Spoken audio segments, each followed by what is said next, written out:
Absolute populism, ladies and gents, on Castbox, YouTube. People flowing in, flux with the flow, flux with the show. Anyway, which way politics, bonafide conservatism. We are sponsored and powered by O2 providers, O2 Network. Which network is your mobile phone device powered by? O2 Network is the best UK coverage network. I've had every single network, nearly every single device. I've got a um, Hawaii Android. I've got an iPhone 11. Let me tell you, and Hawaii phones pretty genuine. O2 network providers are absolutely phenomenal. No, I haven't met them before. Gav. Yeah, like I said, O2 providers are the best network. O2 coverage. It covers all of the UK, never out of signal. Also, you get a chance for trips away as well. Trip for two. Trip with your loved one to the cinema, to certain destination hotels, breakfast, lunch, all them kind of things. Have a little look in the hotel store. Speak to the guru inside the shop. See what special deals they do. Today's formation, as I see it, talk about sporadic car incidents, UK politics. Also about Trump as well today. As you know, I am a conservative. You go and watch James O'Brien. He's a lefty. He's a Labour supporter. But I'm not biased. I will give out some details of how to join the party, how to join the elite force.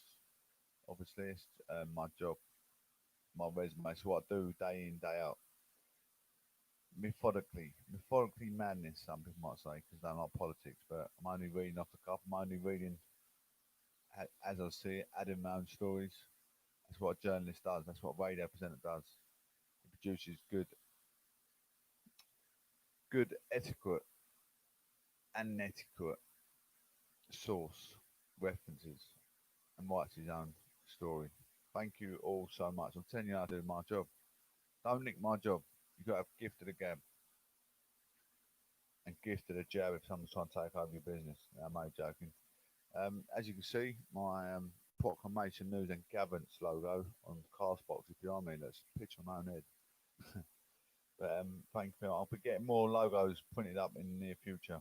Anyway, as we go into today's politics cast,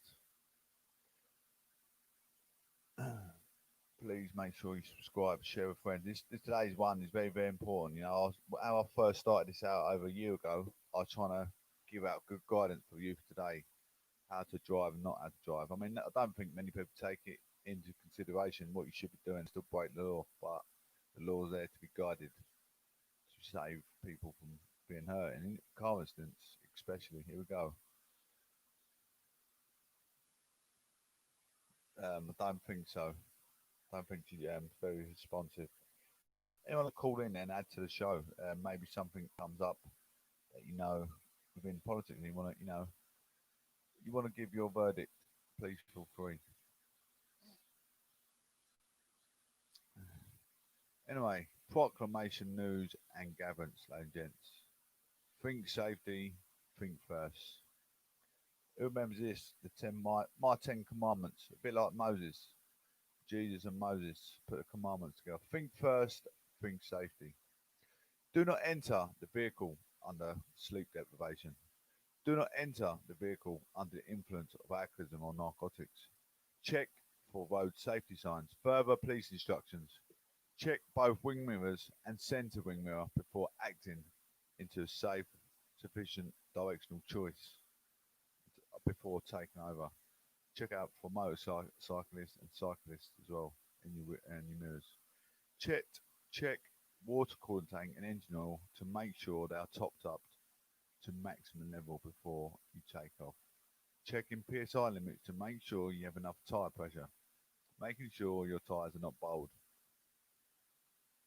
Make sure you and your passengers have seat safety belts on before takeoff.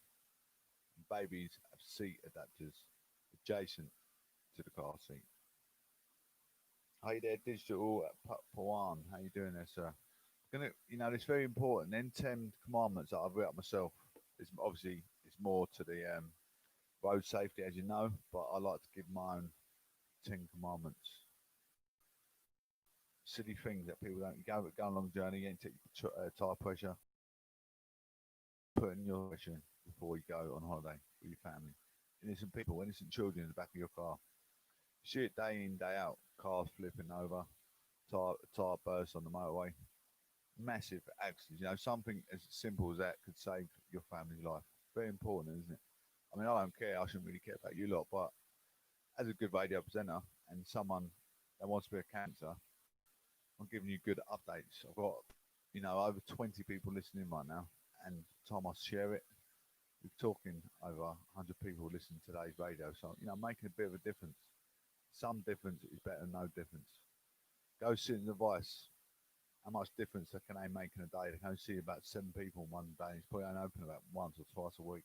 The difference I'm making throughout my radio station. People listening thinking, what a prize plonker. But I'm making more of a difference than a lot of people that work in office. So, it's phenomenal. It's phenomenal. Do I get paid for it? No. Do I get a thank you? No. But I enjoy it. So, the 3 police officers injured in car crash after knife man robs cash box at Morrison's. March is right through the rain at a roundabout where the traffic lights are. The Merseyside police car crashed outside a Bow Vale Morrison supermarket where officers have been called to report of a knife man stealing a cash box from a security guard.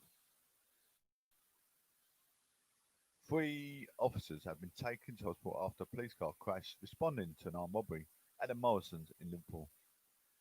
Merseyside police officers were called to the supermarket to report of a man armed with a knife. He had stolen a cash box from a security guard. While responding to the incident, a marked Peugeot 308 police car collided with a BMW. Pictures showed a damaged patrol car on a bank close to the supermarket in Belle Vale, in the city's southeast. Merseyside police said that officers were en route to the incident when the patrol car crash, reports the Liverpool Echo. There's 2 worst people in this world. Well, there's 3, isn't there? Thieves, paedophiles, and murderers. The worst 3 criminals in this world. I couldn't think of anything worse. I hate thieves. Thieves are the most disgusting, vile people on this planet. The force said that officers were taken to hospital as a precaution. It added that no arrest had been made so far as early as Thursday afternoon.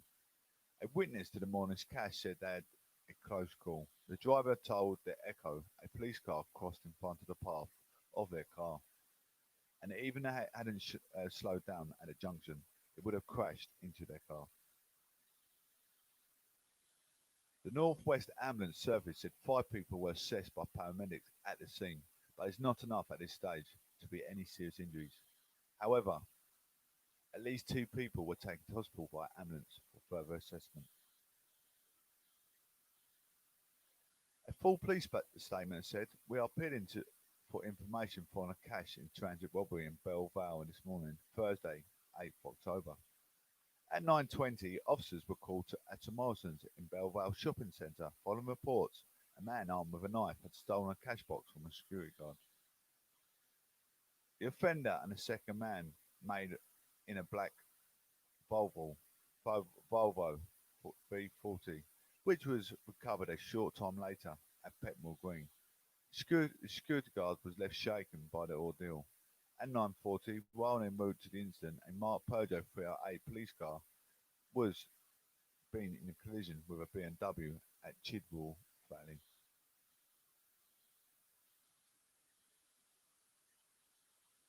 It's my name. It's on YouTube, Gav.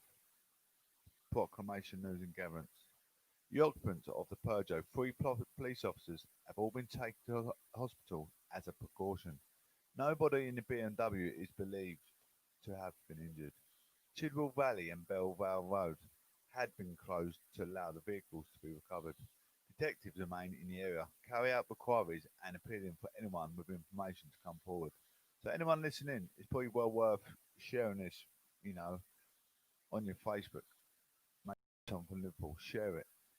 they can get in contact with Proclamation News and Gatherings at yahoo.com, and then we can pass the information forward. I cannot stand dirty thieves. Detective Inspector Amy Smith said an investigation is underway following a robbery in Belvale this morning, and we are keen to speak to anyone who has any information. We believe two men, one wearing a high-vis jacket, left the car on foot in Peckmill Green. Following instant inquiries are ongoing to locate them. Anyone want to help me track down and give us information to police? Please do, because I can't stand thieves. We'll get these dirty conundrums locked up. It's absolutely disgusting. If you witnessed the incident, the vehicle of or having any CCTV or dashcam footage, please let us know. Likewise, if you witnessed the police vehicle collision or have any CCTV or dashcam footage, please get in touch. Otherwise, any with information is to contact at Merpolcc, MERPOLCC,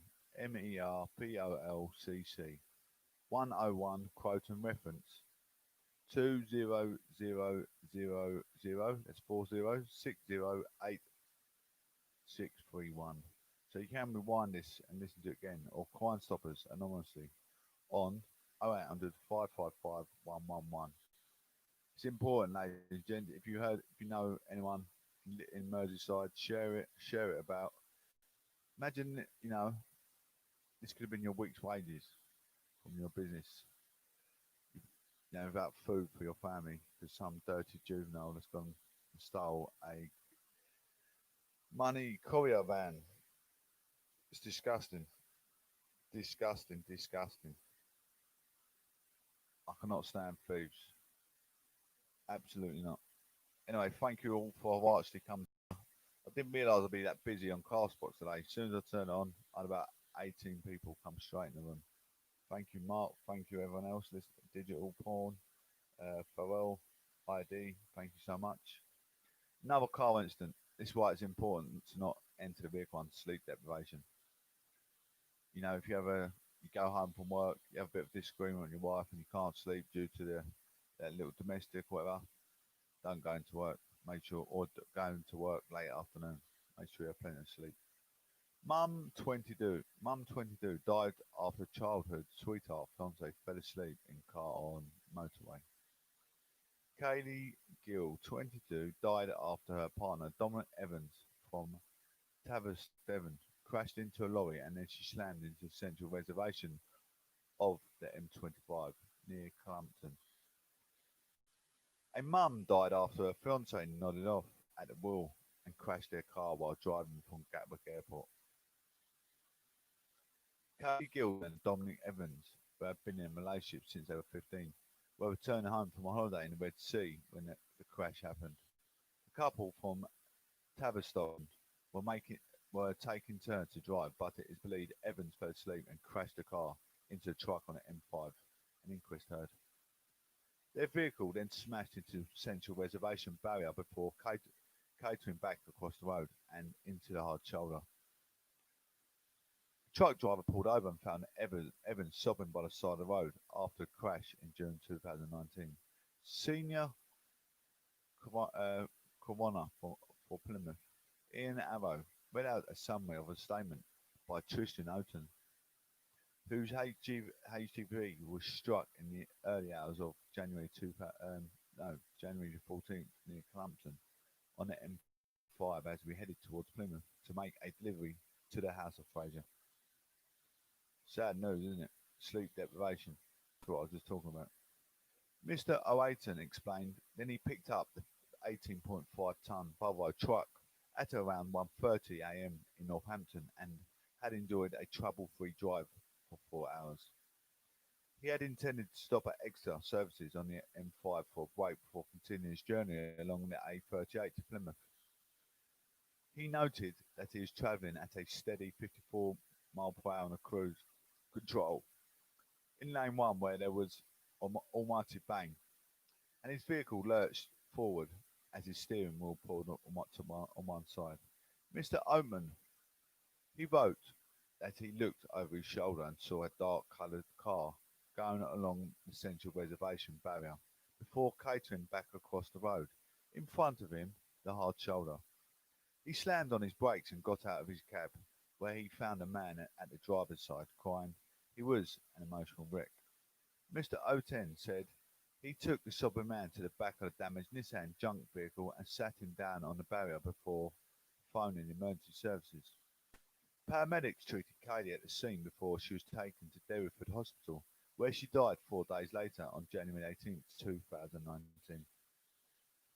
A post-mortem was carried out and confirmed that the former Tavistock College student died as a result of a severe traumatic brain injury. A report by MPT Lucy Tyler-Jones, who investigated the incident, said the driver, Dominic Evans, the partner of Kaylee, he was driving her and her two young children, aged 2 and 4, back from Gatwick Airport in the early hours after returning from a holiday in the Red Sea with Dominic's parents and a friend of Kaylee's. Dominic's parents were travelling in another car, but they'd broken down en route. During a later court case, lawyers explained that Dominic and care worker Kaylee had been back taking turns driving their journey home, taking coffee breaks along the way. However, Dominic explained that he had no memory of what happened at 5:48 that morning. Although one witness told the police they saw the Nissan Juke drift gradually across the middle lane into the back of the lorry. The officer said her investigation confirmed Dominic had not been distracted by the phone and there was no suggestion that his speed was involved. He was later charged with causing death by dangerous driving and pleaded guilty to causing death. It's ever so embarrassing for him, his own missus.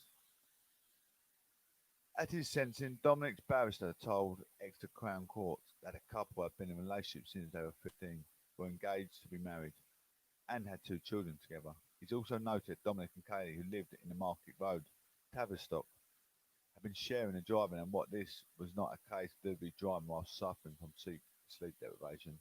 The judge jailed him for 8 months, suspended for 2 years, adding that it appeared inevitable conclusion is that you are nodding off after flight back to the UK. You were distraught at the scene, and it is mercy that the two children were not physically affected. The probation report tells me that you are the carer of the two children, and it is clear this has a large impact on you and them. Bit of a devastation. It's not like he's done it on purpose. Does he deserve 2 years sentencing? Does he deserve 8 months? Sorry, 8 months. Does he deserve 8 months in jail? It's not like he fell asleep to kill his girlfriend on purpose, is it? I mean, you see some like paedophile cases. They don't even get the 12 years for the actual conviction. They don't get the full 12 years. And this is something that's clearly it's a mistake. It's an amicable mistake because they're taking it in turns. It's what you do in a relationship. It's not like he crashed on purpose, is it? Does he deserve 8 months sentencing? I don't think so. Clear accident. One huge factor is the effect that an immediate custodial sentence and cancelling. So he's a father of two children, and he's having months away from his children. Is that fair? I don't think so. I take into account your driving history and the fact this was a relatively short-lived piece of careless driving. I have no doubt that every time you go behind a wheel from now on, you'll be thinking about the events of that day. Senior coroner Ian Arrow said that given the evidence presented to him, his conclusion that Kaylee was killed as a result of careless driving. He offered his condolences to the family of Kaylee before closing the inquest. Let's be serious. I mean, it wasn't under the influence of alcohol, narcotics. I've seen people drive up the wrong way of a motorway in Hertfordshire Constabulary, and they got less sentencing. That's on purpose. It didn't kill anyone, but they got pulled over by the police going the wrong way on a motorway. That is a crime. Under the influence of alcohol, going out the wrong way on a motorway, that is a crime. This is clear, an accident. Clearly an accident. You want to get home. You're not being on holiday with your girlfriend for however long. They get back and want to get home. Doesn't matter if you've been on a flight. Everyone does it. Everyone's done it in this day and age driving. I always sleep deprivation, but they're taking it in turns having a sleep. So he's doing the best he can, and then an accident happens. Now he's getting penalised for it. Yet people get behind the wheel under the influence of alcohol and narcotics and go out the wrong way on the motorway, risking people's lives. What's more important, putting someone away that's innocent or putting people away that are clearly under the influence of alcohol and narcotics? Anyway, Trump COVID, how his experience compares with Boris Johnson's. Donald, Donald Trump and Boris Johnson have a lot in common. Distinctive hairstyles, larger than life personalities, and a habit of creating controversy. And now they share the unwanted experience of being leaders taken to hospital with coronavirus. The US president is currently having treated for his disease 6 months after UK Prime Minister Mr. Johnson fell victim, saying to the virus. I did see Donald Trump just recently, and he does look like he's struggling to breathe. But how do they experience compare, and what, if anything, can the US learn from the UK experience? On the 27th of March, the UK Prime Minister announced he had tested positive for COVID. It was not hugely unexpected given the virus had ripped its way through the top levels of the UK government. Infecting ministers. In a Twitter video, Mr. Johnson said he had experienced mild symptoms, but insisted he was, thanks to the wizardry of the modern technology, still leading the government response despite self-isolating. 1 week later announced that he persistent temperature, he would have to continue self-isolating. See his face when he had it. His hair looked absolutely waff waff. 2 days later, Health Secretary Matt Hancock said his boss had very much got his hand on the tiller. But that evening, Mr. Johnson was admitted to hospital. Although Downing Street stressed this was a precautionary step. 4 hours later, the shocking news came that his condition had worsened and the Prime Minister had been moved to intensive care unit. Looking at the parallels, there are parallels between Mr. Johnson and Mr. Trump. Like the Prime Minister, Mr. Trump had been taken to emphasise that he is still at work, posting pictures of himself at the desk with documents. Both their visits to the hospital were described as precautionary. Mr. Trump's team said it had been motivated by the ambulance of caution. Both leaders being male, over 50 and overweight, and in a risk category. However, there are also differences. Updates on Mr. Johnson's condition came solely from the Downing Street spokesperson rather than hospital or his doctors, whereas in the US, the president's doctors have held press conferences. In some ways, this caused confusion, particularly when Mr. Dr. Sean Connery account conflicted with briefing from the White House staff. But unlike in the UK, US journalists were able to question the medical team, and perhaps as a result, Americans got a broader picture of their leader's health. It speaks to a wider difference between the two countries. In America, a whole medical unit based in the White House is devoted to the care of the president and candidates to the presidency, and are now expected to release medical records. No such setup exists in Downing Street, and if you Google medical records plus Jeremy Corbyn, the former leader of the opposition, you are more likely to get hits for stories about the national health system than any personal information. That's what That's a good thing about UK. They, we all come under the same kettle of fish. I mean, in America, they got their own private sector for different personnel. I did think that Boris would have some sort of private doctor. As you see, the hospital itself was all cornered off. Two blonde leaders got COVID and ended up in hospital. But that's where the similarities end. Hello, Sir Muttley. How you doing, buddy? It's on the radar. I'll be with you soon as I can. Not too long, about 10 minutes. The cultural first. Men in white coats in front of a microphone. We've seen that in Washington, updates from the doctors in front of cameras, updates with detail too.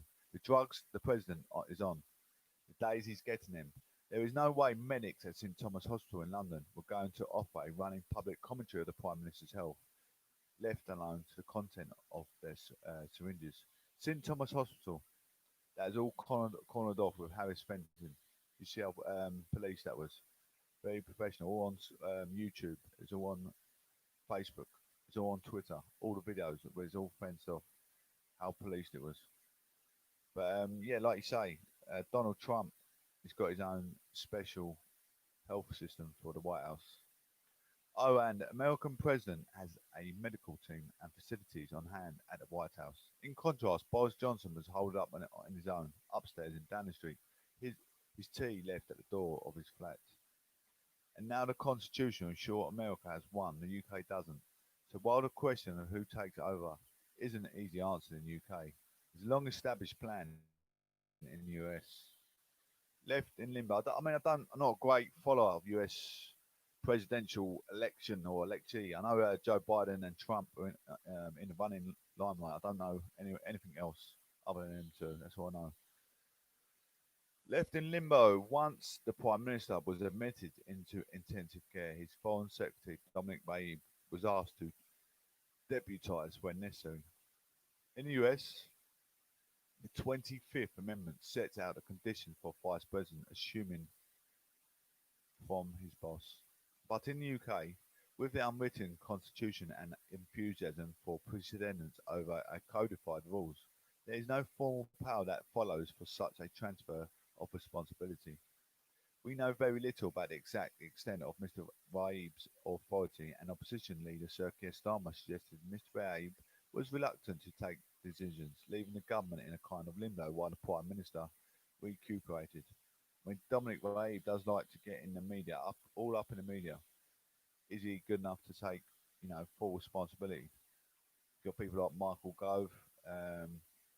There's a few of them in there that could stand well in Boris Johnson's place. Why he's not well? Why Dominic Raab or Matt Hancock as well is another one. Constitutional expert Dr. Catherine Haddon of the Institute for Government said at the time the lack of plan for who can take over when the Prime Minister is incapacitated looks extraordinary to many in the country and abroad. Since the admission to the hospital, where has been speculation about Mr. Trump's poll ratings will be affected, particularly with the presidential election 1 month away, I thought it was a bit of a tactical illusion. I thought, it's like some things you read. I mean, Usain Bolt, the fittest man, fittest and fastest man in the whole of the universe. He's got COVID-19.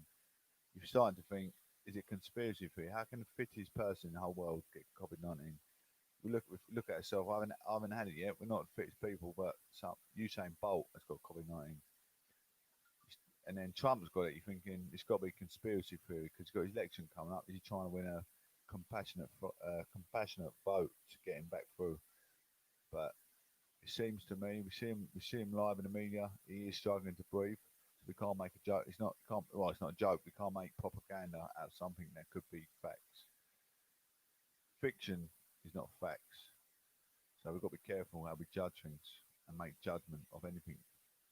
Looking at the UK sample, no much is the answer. BBC political analyst Peter Barnes says Boris Johnson's personal approval ratings went up, hitting 50% and above when the government introduced measures to tackle coronavirus. The high ratings continued throughout the period the Prime Minister was ill, and into May before starting to fall back. Several butchers' dogs. Mr. Johnson came out of hospital on the 12th of April and returned to work after a 2-week break. Yet 6 months on, there has been some speculation over whether the Prime Minister is fully recovered. However, when asked if he is suffering from long COVID, Mr. Johnson insisted he was as fit as several butchers' dogs. Not one, several. I've heard that saying, fit as a butcher's dog, but not several. He's taking a biscuit. His spell in hospital has prompted at least one change in his behaviour. The Prime Minister has acknowledged he was too fat when he caught the virus and has hired a personal trainer to get him fit. So in a few months' time, Americans may get used to seeing pictures of Mr. Trump running laps round the Rose Garden. You got to give it to even Bojo. When I was in Hertfordshire, flew a few people in that constituency said they've seen Boris in the gym trying to keep shape, shape, ship, ship shape. He's not giving up, you know. Older generation. There's no time like the present. Rigor mortis is setting in. Rigor mortis is setting in, but they're still not giving up. MPs could get 3,000 pay rise under new proposals. 3,000 pay rise. Is that a month? A week? Was that? It's not going to be a year, is it? Because 3,000 a year is not even going to touch the sides, is it? MPs may receive a pay rise of over 3,000 a year from next April under new proposals from the Independent Parliamentary Standards Authority. IPSA is the independent body responsible for overseeing MPs' pay, pensions and expenses. It says that the rise is calculated using the same method as in recent years, but some MPs have expressed unease about being awarded a pay rise at the time when many of their constituents are facing economic uncertainty. It's about time the Exchequer put my wages up as well, don't you think? I'm not being funny. This is the coming up to the third year I've been radio presenting now. After Christmas, coming to my third year of being radio presenting. You can look for my YouTube. Castbox. How long have I been in Castbox? A year and a half. So I'm not blowing my own trumpet, but when I'm giving good detail and good updates, and I'm getting over 1,000 listeners a month, it's making a massive change to people's lives. Just having someone to talk to, having someone to listen to, it's good for your mental health. Keeping your mind active. I read, so it keeps my mind active. You listen because it keeps your mind active. But this is what I do, fundamentally in charge most days. Giving car incident updates, giving people guidance about how they should live their life by road safety. IPSA's proposals would see the increase in MP salaries continue to be linked to the average rise for public sector workers. Labour MP for Tooting, Dr. Rosanna Allen Khan said she would not take the pay rise or, if unable to refuse it, would donate it to charity. She tweeted, "This isn't right. Millions face jobs uncertainty and give us MPs a pay rise. Now it just sends the wrong message and highlights the economic divide in our country." And the Conservative MP for Bishop Auckland in County Durham, D. Hannah Davison, called the idea bloody stupid before issuing a reminder that MPs do not set their own salaries. It is difficult to estimate the precise increase MPs would see in April, as the data on the average public sector wage increase in October. One element of the IPSA's formula is not yet available. Nevertheless, MP could see around 3,000 adding their current 79,468 basic salary at the time when average wages are falling and more people are losing their jobs due to the coronavirus pandemic. Public sector wages have been insulated from the effects of the pandemic, but more people work badly hit private sector, so on average wages are falling. We're talking about the red ball next, so stay on board, ladies and gents.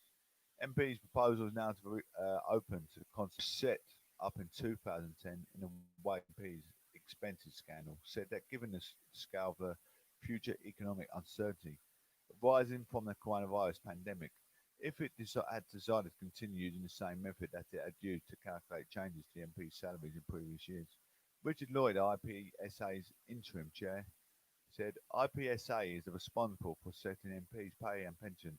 We act independently of Parliament and the statutory duty to review MP's pay for the first year in each Parliament. We carried out a major review of the MP's pay with consultations in 2012, 2013 and 15 and technical adjustments in 2018. Given the huge economic uncertainties asking the coronavirus pandemic, do not think it's right to depart from this approach now. Anyway, which way UK politics?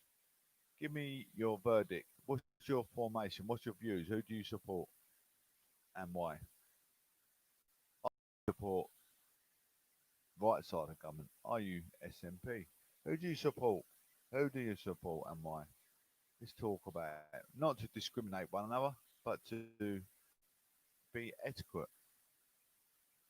In an etiquette response, who would you vote for at the next election and why? We want to know who you'd vote for, a party to lead our nation and Prime Minister. Next Prime Minister after Boris Johnson. I think Boris Johnson's absolutely phenomenal, but that could be biased, couldn't it? Since my name's Justin Johnson. But what is your verdict? I'm going by experience. Read Theresa May. She's she was very etiquette at speaking. Part of that aristocracy, social elite. She sounded like a queen at times, where she's so power struck, and the way her voice glistened Parliament, the way everyone had their hair standing on end as she spoke. Absolute euphoria to your ears. Absolute euphoria to your ears as she spoke. Yeah, she was phenomenal. I listened to Arnold Schwarzenegger say his speeches about sport, and you think, my goodness, this guy is phenomenal. But Theresa May talking about our country moving forward, the way she says our country moving forward in such a delightful way to make us all feel accepted, to make us all feel we're part of the country moving forward. The Greenpeace, O2 emissions, save our planet. The way she brings us all to a whole, all together, all at ease. Our hairs are standing on end because she's bringing us all together, moving our country forward. You know, talk about eco-friendly system, everything, and she's talking about all of us together. I don't know if you get to see Parliament or watch the news, if it makes any sense to you, but it should do because recycling anything about Greenpeace, anything about eco-friendly, anything about pollution in businesses, everyone should be listening in because you get a big fine otherwise. Theresa May was phenomenal at her speeches. Boris Johnson, don't get me wrong, is doing absolute phenomenal. More policing, less sporadic knife crime as we witnessed. There's still knife crime always going to happen because there's so many metropolitan lunatic asylums out there in the whole of the domain of the UK. We cannot help it. Is it due to all the illegal immigrants that have already got here? I don't know. Who knows? Population growth is going to grow. Which way? What way? Any way other, regardless.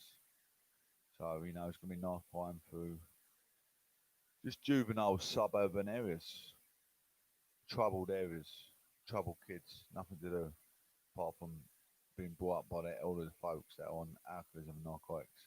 Red Wall Tories from group to campaign for Northern England. Conservative MP in Northern England seats are launching a campaign to ensure Boris Johnson sticks to his promise to boost their regions. The PM has made living up, spreading money and power around the country, one of his key priorities. But the 35-strong Tory group say they want to ensure the government delivers.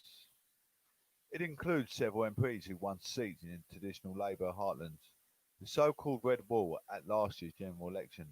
Paul Howe, who won Tony Blair's old seat in Sedgefield, Simon Fell, the MP from Barrow and Furness, and Sarah Whitcliffe, who at 24 became the youngest MP when she won Hydenburn in Lancashire, are among those who have signed up to the group provisionally named to the Northern Reach group. Miss Whitcliffe said, I don't need to join a group to speak up for Hydenburn, but I've also a responsibility of making sure that we do deliver on our promise. Group leader Jake Berry, who have been a Conservative MP for Rosendale and Darwin since 2010, said it was not about giving government a bad time. The London-centric view. He told BBC Radio 4's the week in Westminster, there are arguments that we collectively as Northern MPs make together to create a compelling case for the government to invest in the North. These include making sure this government delivers on its promise to level up the North, deliver the Northern powerhouse and create wealth across Northern England in the 80s.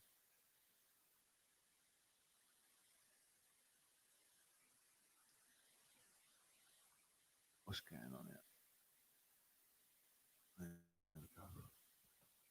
We don't form a government unless we win the North. Mr. Berry is a former minister for the Northern Powerhouse, which is set up by the former Chancellor George Osborne to redress the North-South economic imbalance and attract investment into the northern cities and towns.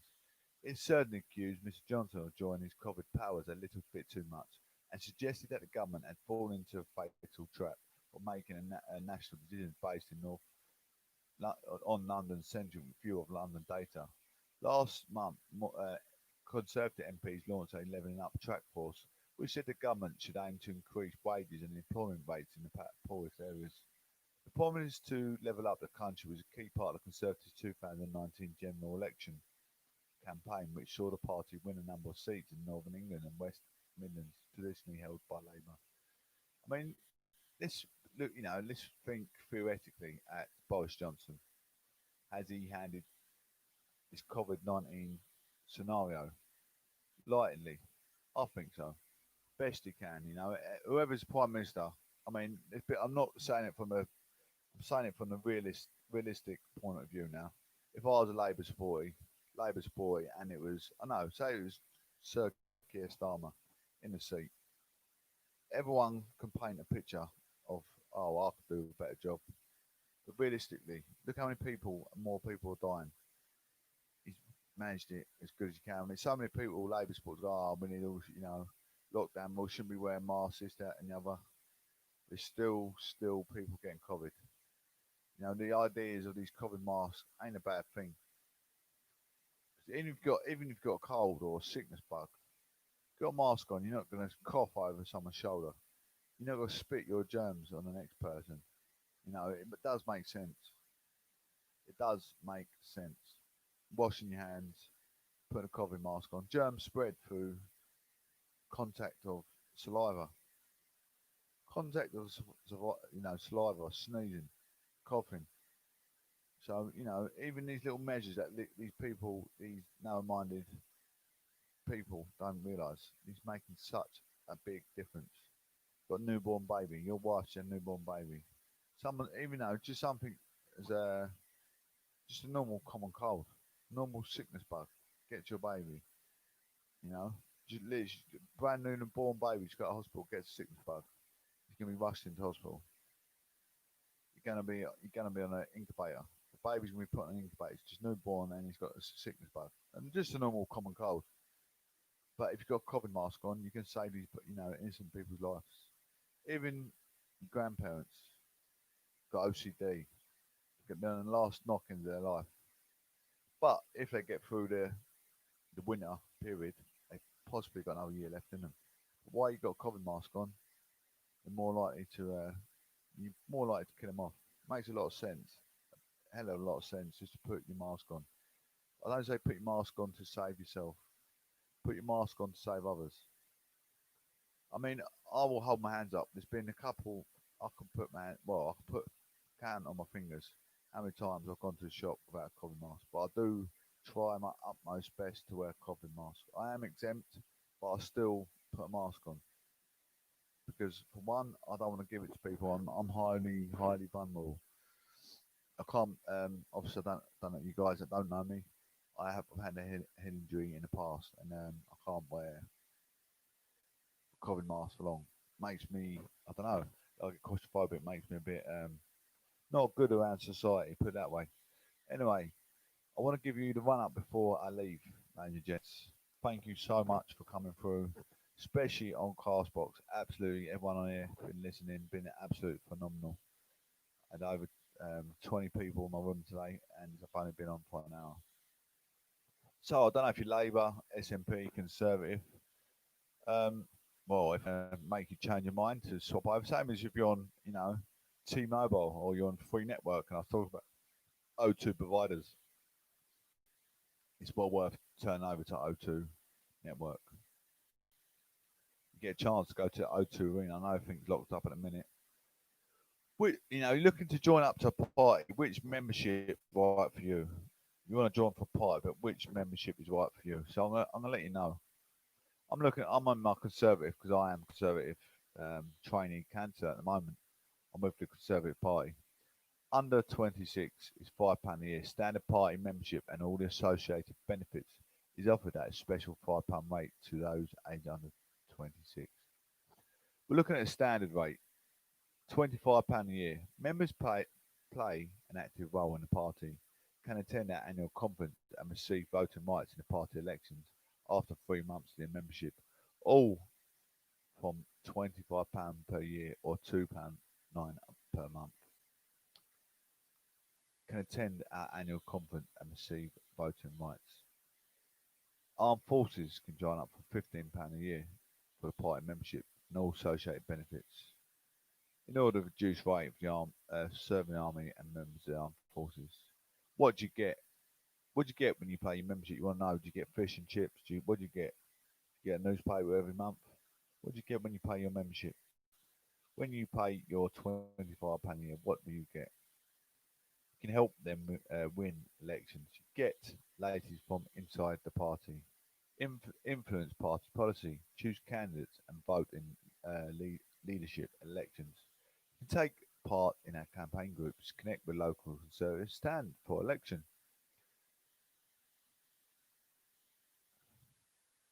I want to take part. As you know, I'm on this every day for the past, 2, 3 years. I've been doing this. Come to a conference. Join our MPs, councillors, and activists in the biggest event in the Conservative calendar. I need to be standing for election, and I need you guys to give me a good head start because I'm always giving out sporadic knife crime incidents, trying to make a difference to the to the Dominion of the UK, and I do. You see me live on Facebook doing videos, getting the drunks out of town centre when their mums and dads going through picking their kids up from school. 5 blokes in Hatfield on the bench, sitting there drinking in broad daylight. Did the police do anything to get them to move on? No, I did. One man got 5 men off the bench and told them to move and go home. It's not on. Alcoholics shouldn't be drinking town centres when there's kids in the town centre acting stupid. They look absolute mess, the guys that are drinking in town at about 2 o'clock in the afternoon. Mum and dads are just about to come out of school. I've got them out of the town centre single handedly.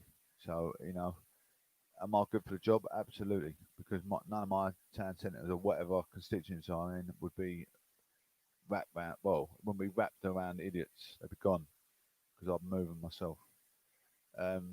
People walking their dogs, especially Rottweilers, big dogs in a made up area where children go like play, over country parks. No big dogs off leads, regardless if you think your dog doesn't bite. So but people can't even argue the case. I've seen a horse that doesn't eat meat put its mouth over my nephew's arm. Luckily, he didn't bite down his arm, but it scared the living life out of him. If he did bite, he's lost his arm, a horse's mouth. Horse got sharp teeth, see him and eat an apple, no problem. They'd gnaw for an apple like no man's business. They'd gnaw for anything. So, like a dog can bite at any given moment. You slap your dog before you go out. Say your dog accidentally done number 2 on your carpet. You slapped it, goes out. Your dog's angry.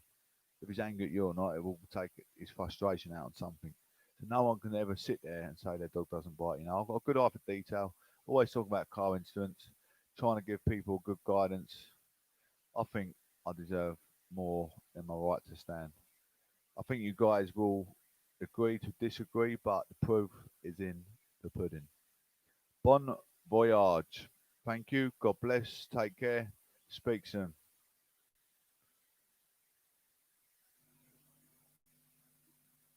Got to end this show on YouTube. Thank you, everyone. Make sure you subscribe, share. God bless. Take care.